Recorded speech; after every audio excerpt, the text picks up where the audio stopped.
한국인들 때문에 지금 일본 조상들이 욕먹고 있는데 어딜 가겠다는 거야? 왜 몇 번을 얘기를 해도 말을 안 들어? 아빠 제발요. 그런 말도 안 되는 소리가 어디 있어요. 지금은 시대가 바뀌었다고요. 이제 인정 좀 하세요. 여기 일본에 사는 한 소녀가 아버지와 큰 소리로 말다툼을 하고 있습니다. 도대체 이 부녀에게는 무슨 일이 있는 걸까요? 최근 일본은 예상치 못한 시련의 연속에 직면해 있습니다. 끊임없이 이어지는 지진과 태풍의 위협 속에서 많은 이들이 불안에 떨고 있는데요.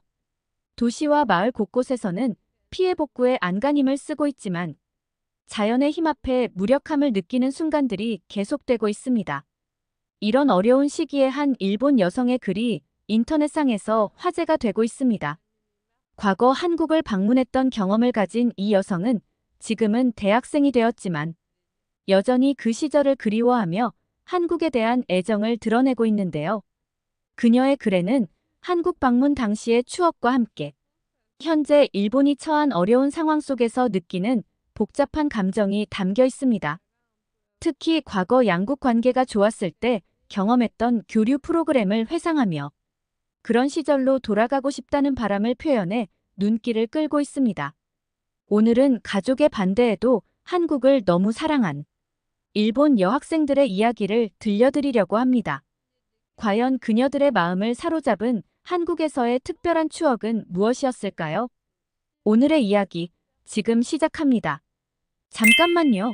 1초면 가능한 좋아요 버튼을 눌러주시면 영상 제작에 큰 힘이 됩니다. 안녕하세요. 저는 일본에 살고 있는 고등학생 히로사와 루카라고 합니다. 최근에 일본에서는 한류 열풍이 불고 있어요. 제가 사는 시골 마을인 학교에서도 저와 친구들은 매일 한국 드라마를 감상하며 K-팝 아이돌 소식을 공유하고 있어요. 그래서 대학에 진학한 후에는 꼭 친구들과 한국을 여행하고 싶다는 꿈을 키우고 있습니다. 제가 사는 곳은 마스모토시입니다. 여긴 일반적으로 도시보다는 자연환경과 조용한 분위기를 느낄 수 있는 시골입니다. 아름다운 산악 지형과 전통적인 일본의 풍경을 감상할 수 있는 곳으로 알려져 있거든요. 하지만 저희 동네에 비하면 한국 드라마 속 반짝이는 도시의 모습을 보면 항상 부러움을 느끼곤 합니다. 가장 부러운 것은 가족과 함께 한국으로 여행하는 친구들입니다. 우리 반 친구 중에서 제가 제일 친한 친구인 하루카는 한국을 다녀온 유일한 친구예요. 그 친구의 아버지는 한국에서 아주 유명한 트로트 가수인 송가인 씨의 팬이라 송가인 씨의 콘서트를 보기 위해 가족과 함께 한국을 여행했다고 했어요.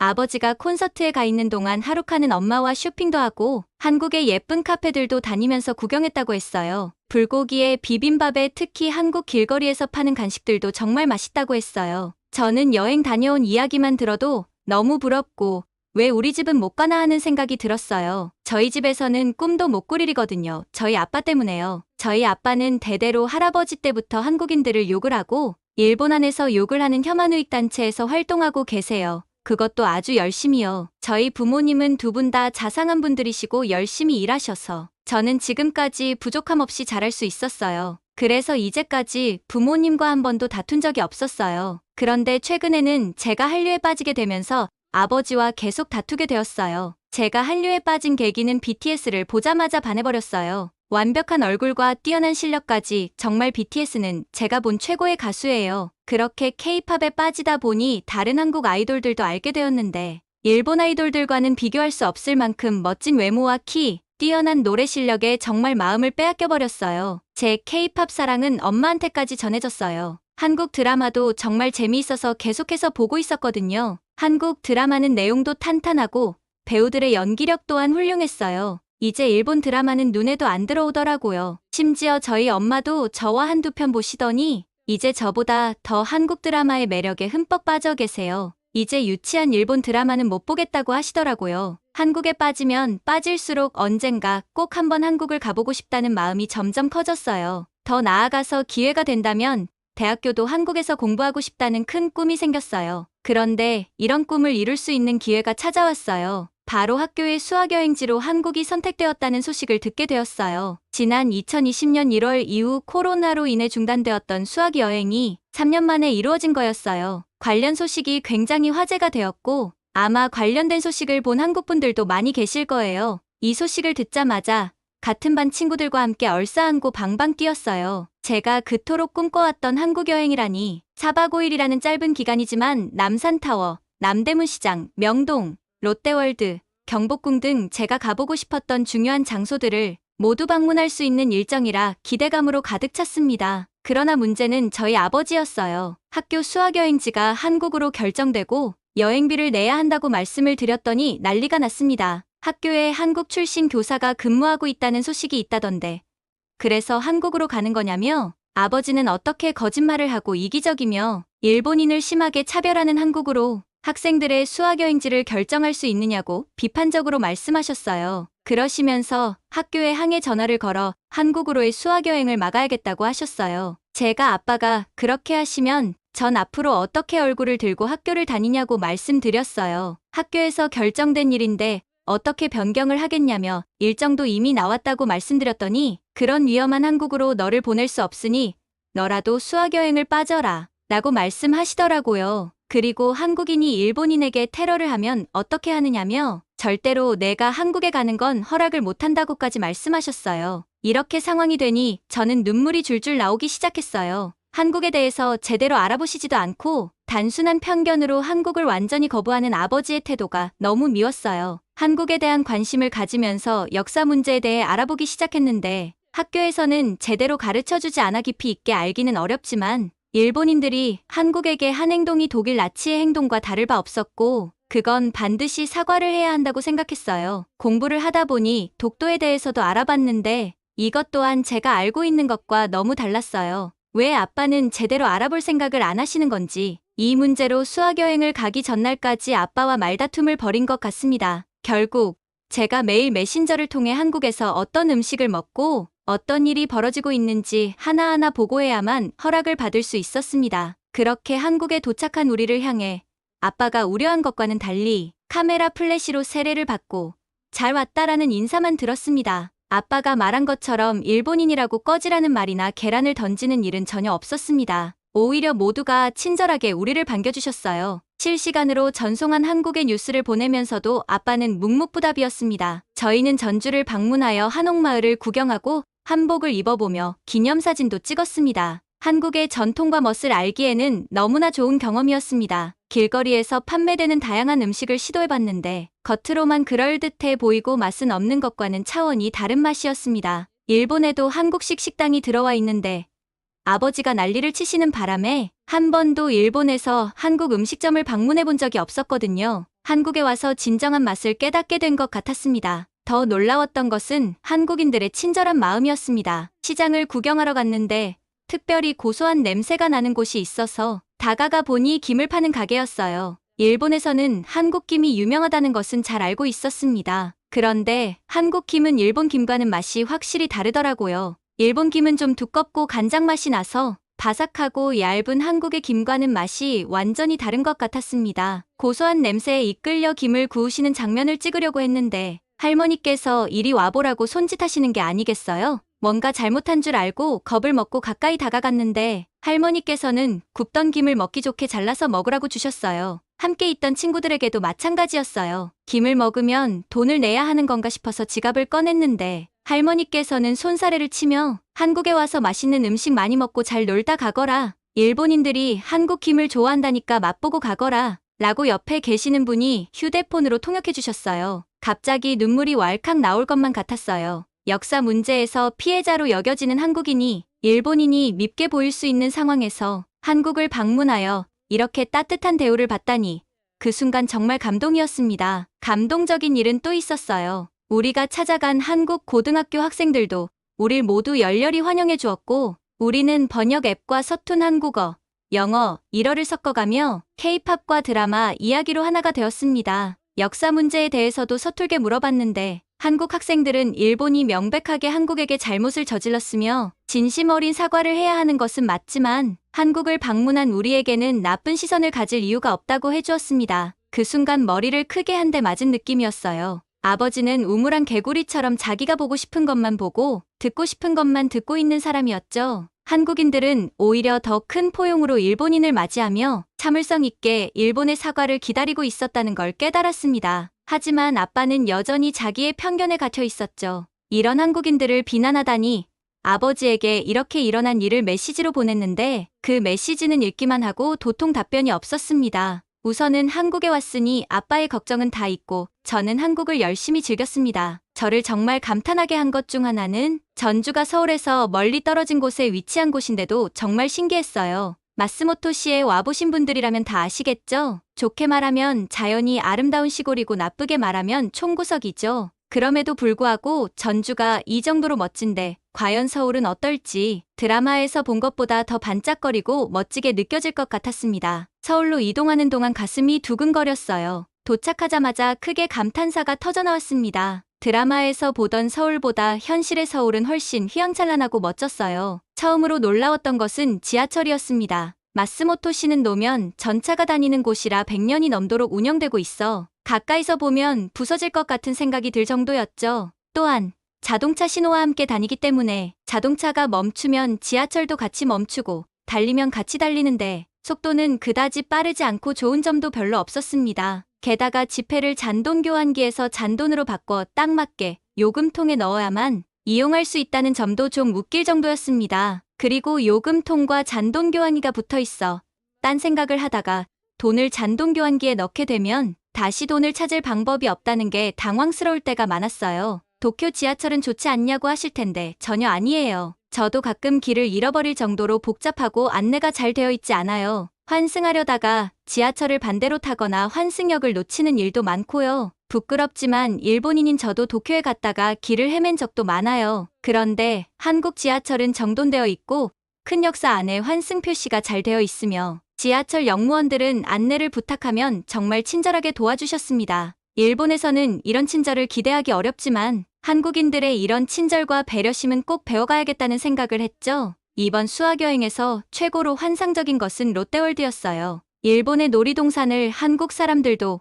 꽤 많이 방문한다고 알고 있지만 심심한 놀이기구가 많아서 재미가 부족한 편이었는데 한국은 놀이기구의 스케일과 스릴이 엄청나서 정말 즐거웠습니다. 일본에서는 한국 교복을 입고 사진을 찍는 것이 유행인데 친구들과 염원하던 한국 교복을 입고 사진을 찍어 소원 성취도 했습니다. 또 한국인들의 세련됨에도 놀라웠어요. 저는 일본 여성 중에서는 키가 좀 큰 편인데요. 일본에서는 놀이기구 줄을 서 있을 때 뒤를 돌아보면 키 큰 남자를 찾기 어려워요. 그러나 한국 남자들은 높은 키와 세련된 옷차림, 건강한 피부를 자랑하며 눈에 띄게 멋있었어요. 한국 드라마 속 배우들이 현실에서도 이렇게 멋지다니 한국으로의 유학을 다시 다짐하게 됐죠. 제 환상적인 수학여행 체험기를 아빠에게 매일 보냈는데 아빠는 도무지 대화에 참여하지 않더라고요. 난리를 쳤을 때도 한국에서 어떤 위험에 처할지 걱정했을 때도 말이 없으셨죠. 걱정이 돼서 마지막 날 밤 아빠에게 전화를 걸었더니 차분한 목소리로 와서 얘기하자고 하더라고요. 집에 무슨 일이 생겼나 했는데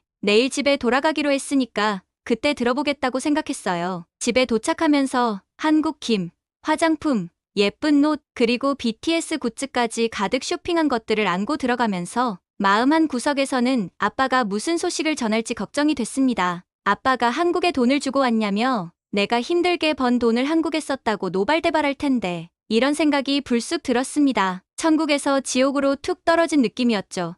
조심조심 집으로 들어간 순간 놀라웠습니다. 아빠가 거실에서 저를 기다리고 있었기 때문입니다. 아빠의 첫마디가 재미있었니? 였죠. 거짓말을 할까 하다가 정말 재미있고 행복했던 것은 사실이라 네, 재미있었어요 라고 대답했습니다. 그런데 아빠가 방으로 들어가려는데 저를 불러 세우셨어요. 아빠와 마주 보고 가만히 거실에 앉아 있자니 너무 불편했습니다. 이윽고 아빠가 말을 꺼냈는데 기절하는 줄 알았어요. 미안하다. 루카 아빠 때문에 부끄러운 적이 많았지 라고 하시는 거예요. 제가 뭔가 단단히 잘못 들은 것 같아서 아빠를 멀뚱멀뚱 쳐다보고 있었는데 아빠는 제가 보내준 한국 여행기를 실시간으로 전해 들으며 처음에는 믿지 않으셨다고 합니다. 자기가 좋아하는 나라니까 욕먹이기 싫어서 거짓말을 하는구나 싶으셨다는데요. 계속해서 쏟아지는 사진과 조작이 불가능한 동영상들을 보며 한국인이 왜 이렇게 친절하게 아량을 베풀지라고 생각을 계속했다고 하셨어요. 이제껏 머릿속에서 그려낸 한국의 모습과는 전혀 다른 것에 혼란이 와서 아버지께서는 매번 사용하는 사이트가 아닌 다른 곳에서 한국과 일본의 과거사에 대해서 찾아봤다고 하셨어요. 그리고서 엄청난 쇼크를 받았다고 하셨습니다. 알고 있던 것과는 정반대의 이야기를 하고 있었으니까요. 나를 꼴딱 세면서 계속해서 자료를 찾아보시고는 내가 알고 있던 건 모조리 다 거짓이었고 일본 입장에서 조작된 이야기라는 것을 깨달았다고 하셨어요. 제가 어설프게나마 공부해서 전달했던 역사 이야기가 거짓이 아니라는 것도 이제 아셨고요. 그래서 그동안 혐한 우익으로 활동해왔던 세월이 부끄러워지셨고 또 그런 아빠를 둔 제가 얼마나 마음고생을 했을지 미안하다고 하셨습니다. 이렇게 갑자기 변해버린 아빠의 모습이 너무 생소했는데 아빠는 말씀하시더라고요. 늘 접하는 정보만을 받아들여서 그랬다면서 너에게 생생한 한국의 경험을 전달받지 못했다면 이런 깨달음은 없었을 것이라고 하셨어요. 어안이 벙벙했습니다. 지난 몇 달간 아빠와 대립해왔는데 이번 수학여행을 통해 아빠의 사고방식이 이렇게 변한다니 정말 놀라웠습니다. 아빠의 변화가 너무 기쁘고 이제라도 진실을 바로 아셨다니 정말 다행이라는 생각이 듭니다. 전 이제 한국어 공부를 시작할 거예요. 아빠와 함께 역사를 공부하면서 한국에 대해 더 자세히 알아보고 싶거든요. 언어를 능통하게 배우면 한국에서의 유학도 꿈꿀 수 있겠죠? 사연 잘 들으셨나요?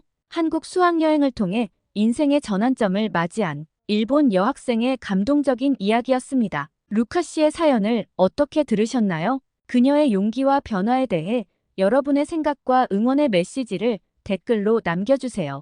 일본 여학생의 두 번째 사연입니다. 도대체 지금 어딜 가겠다는 거냐? 한국에는 뭐하러 가려고 하는 거야? 할아버지가 뭐라고 하셔도 전 꼭 갈 거예요. 도쿄의 한 오래된 일본식 가옥에서 할아버지와 손녀 사이에 큰 소리가 오가고 있습니다. 한국 여행을 둘러싼 두 사람 간의 팽팽한 기싸움에 부모님마저 어쩌지 못하고 있는데요. 이 가족에게 대체 무슨 일이 있는 걸까요?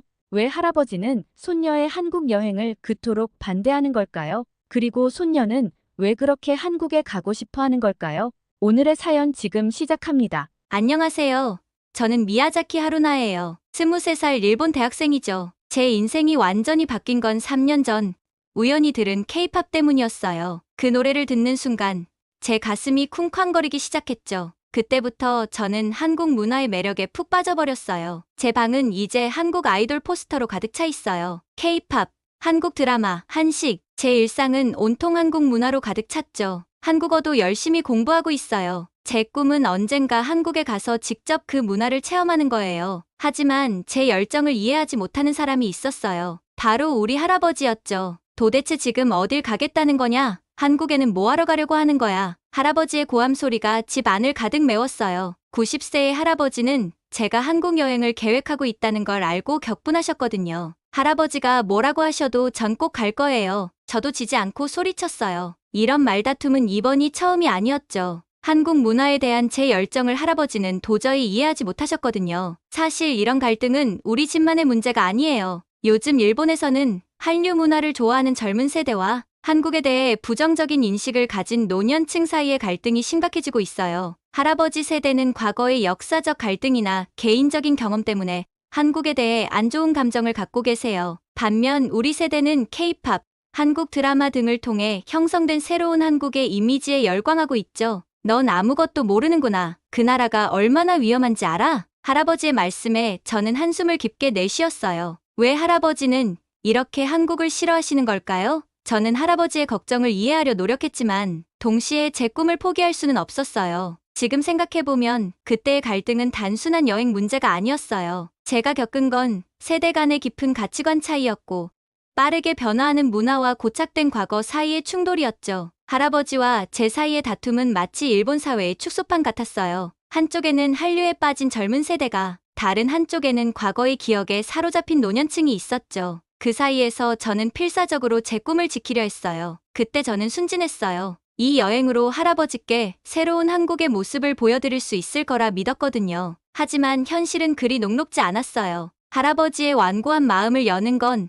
제가 생각했던 것보다 훨씬 어려운 일이었죠. 그때는 전혀 몰랐어요. 제가 시작한 이 작은 여행이 얼마나 큰 파장을 일으킬지, 그리고 제 인생을 어떻게 바꿔놓을지를요. 할아버지와의 갈등이 단순한 세대 차이를 넘어 우리 가족과 일본, 사회 전체의 문제를 반영하고 있다는 것도 깨닫지 못했죠. 할아버지와의 말다툼 이후 집안 분위기는 얼어붙었어요. 할아버지는 제게 한마디도 하지 않으셨고 저 역시 어떻게 대화를 시작해야 할지 몰랐죠. 하루나, 정말 갈 거니? 어머니가 조심스럽게 물으셨어요. 네, 꼭 가고 싶어요. 제 대답에 어머니는 깊은 한숨을 내쉬셨죠. 부모님은 제 결정을 존중해 주셨어요. 하지만 할아버지 몰래 여행을 준비하는 게 쉽지만은 않았죠. 짐을 꾸릴 때도 여권을 챙길 때도 조심 또 조심했어요. 출발 전날 밤 아버지가 저를 불렀어요. 할아버지께 말씀드릴까 고민했단다. 하지만 내 의지가 그렇게 강하다면 다녀와서 꼭 할아버지께 설명드리렴. 가슴이 아팠어요. 하지만 이미 결정한 일이었죠. 다음 날 아침 저는 조용히 집을 나섰어요. 할아버지의 방문 앞에서 잠시 멈칫했지만 결국 아무 말도 못했어요. 다녀오겠습니다. 작은 목소리로 중얼거리며 현관문을 열었죠. 그때 뒤에서 할아버지의 목소리가 들렸어요. 하루나. 놀라서 뒤를 돌아봤어요. 할아버지는 아무 말씀도 하지 않으셨지만 그 눈빛에는 복잡한 감정이 담겨 있었어요. 다녀오겠습니다. 할아버지. 제 목소리가 떨렸어요. 할아버지는 여전히 아무 말씀도 없으셨어요. 그저 고개를 살짝 끄덕이셨을 뿐이죠. 그렇게 저는 집을 나섰어요. 가슴 한편이 무거웠지만 동시에 그토록 원했던 한국에 간다는 생각에 기대감으로 가득 찼어요. 할아버지, 꼭 좋은 모습으로 돌아올게요. 그리고 제가 본 한국을 있는 그대로 보여드릴게요. 그렇게 저는 한국행 비행기에 올랐어요. 가슴 한편으로는 할아버지에 대한 미안함이 있었지만 다른 한편으로는 새로운 경험에 대한 기대로 가득 차 있었어요. 인천공항에 발을 디딘 순간 저는 마치 꿈을 꾸는 것 같았어요. 그동안 인터넷으로만 보던 한국의 모습이 제 눈앞에 펼쳐진 거예요. 공항을 빠져나와 서울행 버스에 올랐을 때 가슴이 두근거리기 시작했죠. 와, 정말 한국에 왔구나. 창밖으로 보이는 풍경의 넋을 잃고 있을 때 문득 할아버지 생각이 났어요. 할아버지가 보셨던 한국은 어땠을까 하는 생각이 들더라고요. 서울에 도착해서 첫 번째로 한 일은 숙소에 짐을 풀고 근처 식당에서 김치찌개를 먹는 거였어요. 그 맛있는 냄새와 얼큰한 맛은 정말 잊을 수가 없어요. 일본에서 먹던 것과는 완전히 달랐죠. 어서 오세요. 식당 주인 아주머니의 환한 미소에 저도 모르게 긴장이 풀렸어요. 그 후로 며칠 동안 저는 서울의 여러 명소를 돌아다녔어요. 경복궁의 웅장함, 남산타워에서 바라본 야경, 홍대의 젊고 활기찬 분위기, 모든 것이 신선하고 흥미진진했죠. 하지만 가장 인상 깊었던 건 한국 사람들이었어요. 길을 물어볼 때마다 친절하게 도와주시고 제가 서툰 한국어로 말할 때도 끝까지 들어주시더라고요. 일본에서 왔다고요? 대단해요.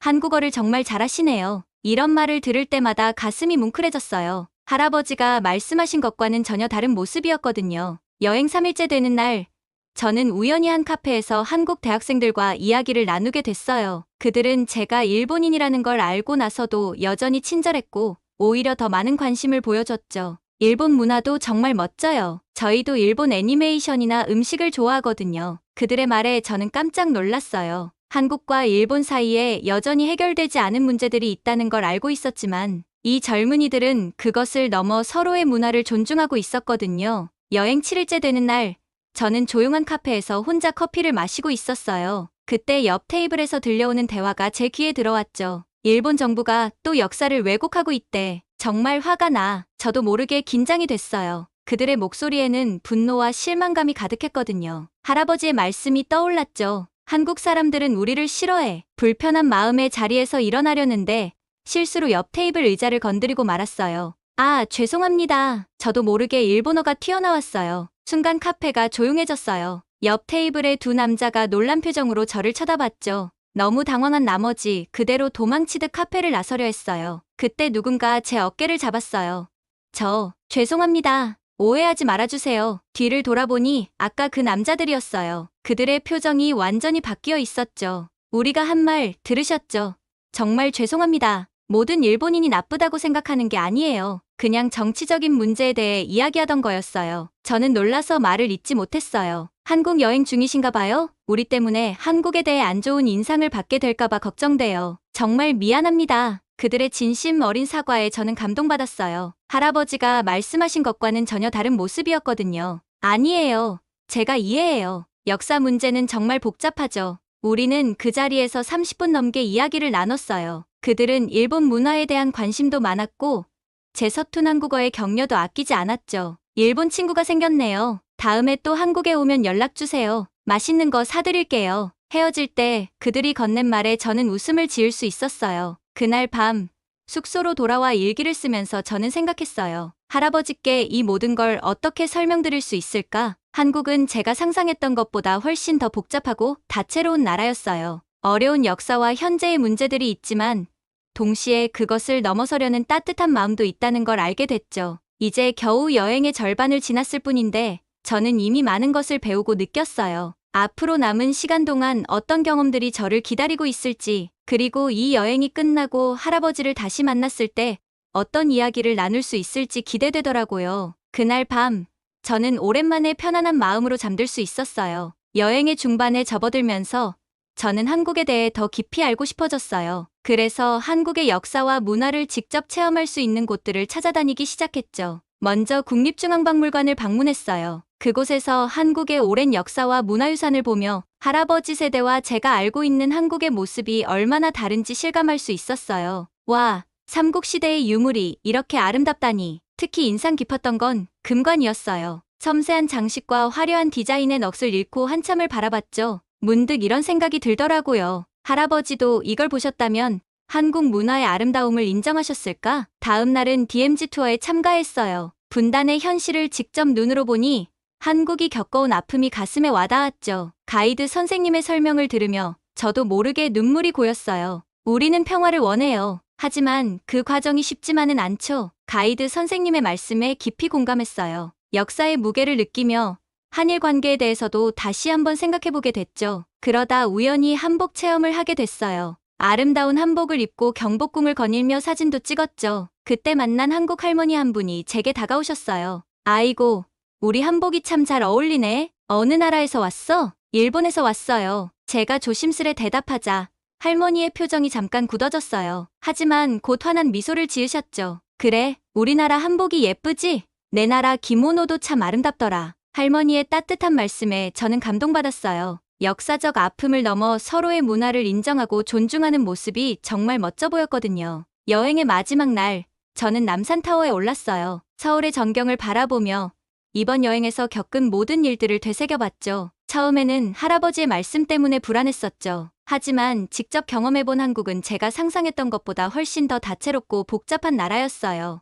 아름다운 전통과 현대적인 모습이 공존하고 아픈 역사 속에서도 미래를 향해 나아가는 힘이 느껴졌죠. 집으로 돌아가는 비행기를 타면서 저는 할아버지와 나눌 대화를 생각하며 긴장됐어요. 하지만 동시에 설렘도 느꼈죠. 제가 경험한 진짜 한국의 모습을 할아버지께 보여드리고 싶었거든요. 이 여행은 끝났지만 저와 할아버지, 그리고 한국과 일본 사이의 진짜 이야기는 이제부터 시작인 것 같았어요. 할아버지를 설득할 수 있을지, 우리의 관계가 어떻게 변할지 아직 알 수 없었지만 한 가지는 확실했어요. 이 여행을 통해 제가 큰 변화를 겪었다는 것, 그리고 그 변화를 할아버지와 나누고 싶다는 것이었죠. 인천공항을 떠나는 비행기 안에서 저는 창밖으로 작아지는 한국의 모습을 바라봤어요. 그리고 마음속으로 다짐했죠. 꼭 다시 올게, 한국. 일본으로 돌아오는 비행기 안에서 저는 한국에서의 경험들을 정리해보려 노력했어요. 할아버지께 어떤 말씀을 드려야 할지 머릿속으로 계속 시뮬레이션을 해봤죠. 하지만 생각처럼 쉽지 않았어요. 드디어 집에 도착했을 때 가슴이 쿵쾅거리기 시작했어요. 현관문을 열자 할아버지의 목소리가 들렸죠. 하루나, 돌아왔구나. 할아버지의 표정은 복잡해 보였어요. 걱정, 안도, 그리고 약간의 호기심이 뒤섞여 있었죠. 네, 다녀왔습니다. 할아버지. 저는 조심스럽게 거실로 들어갔어요. 할아버지와 마주 앉아 이야기를 나누기 시작했죠. 어땠니? 한국은? 할아버지의 질문에 저는 잠시 망설였어요. 어디서부터 이야기를 시작해야 할지 몰랐거든요. 그래도 용기를 내어 말씀드렸어요. 할아버지, 제가 본 한국은 정말 달랐어요. 사람들도 친절했고, 문화도 아름답고, 제 말을 듣던 할아버지의 눈썹이 살짝 올라갔어요. 그래? 하지만 넌 아직 진짜 한국을 모르는 거야. 할아버지의 말씀에 저는 조금 당황했어요. 하지만 이내 마음을 다잡고 제가 경험한 것들을 하나하나 이야기하기 시작했죠. 카페에서 있었던 일, DMZ 투어에서 느낀 점, 한복 체험에서 만난 할머니의 이야기까지. 이야기를 들으시던 할아버지의 표정이 조금씩 변하기 시작했어요.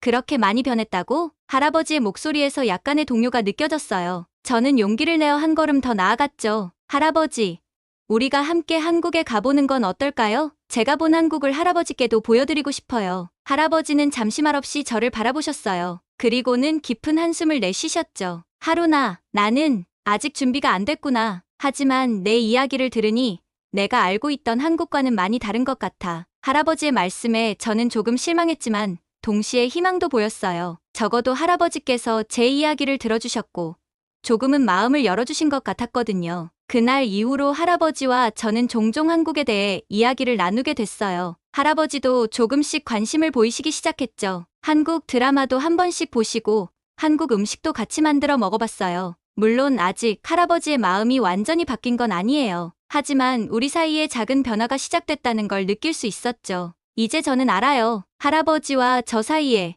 그리고 한국과 일본 사이에 간극을 메우는 건 하루아침에 이뤄질 수 있는 일이 아니라는 걸요. 하지만 저는 포기하지 않을 거예요. 언젠가는 할아버지와 함께 한국을 방문할 수 있을 거라 믿어요. 그날이 오면 우리는 함께 새로운 시각으로 한국을 바라볼 수 있겠죠. 이번 여행은 끝났지만 저희 진짜 여정은 이제 시작인 것 같아요. 한국과 일본, 그리고 할아버지와 제 사이의 이해를 넓히는 일은 아직 갈 길이 멀어요. 하지만 이번 여행을 통해 그 첫걸음을 뗀 것 같아요. 앞으로도 천천히, 하지만 꾸준히 서로를 이해하려 노력할 거예요. 할아버지의 마음이 조금씩 열리는 걸 보면서 언젠가는 우리가 함께 한국을 방문하는 날이 올 거라고 믿게 되었어요. 그날을 위해 저는 계속 노력할 거예요. 오늘 사연은 여기까지입니다. 일본 소녀 하루나의 한국 여행 이야기 어떠셨나요? 처음에는 할아버지와의 갈등으로 시작했지만 결국 한국의 진정한 모습과 매력을 발견하게 된 하루나의 여정이 참 인상적이었습니다.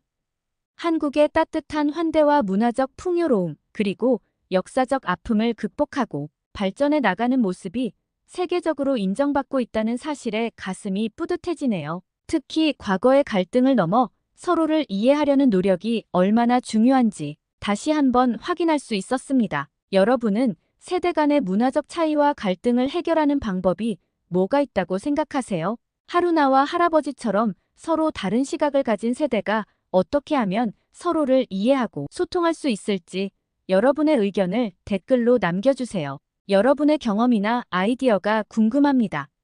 감동 뭉클 여러분의 소중한 마음을 모아 사연 주인공들에게 전해드리고 있습니다. 여러분 주변에 감동적이거나 재미있는 실제 사연들을 제보받고 있으니 언제든 저희 공식 메일로 제보해주세요. 여러분이 보내주신 사연이 다음 영상의 주인공이 될 수 있습니다. 오늘 들려드린 사연이 마음에 드셨다면 구독과 좋아요 눌러주시고 주변 분들과도 공유해주세요. 여러분의 작은 관심과 응원이 더욱 좋은 콘텐츠를 만드는데 큰 힘이 됩니다. 이상 감동 뭉클이었습니다. 끝까지 시청해주셔서 감사합니다. 다음에 더 감동적인 사연으로 찾아뵙겠습니다.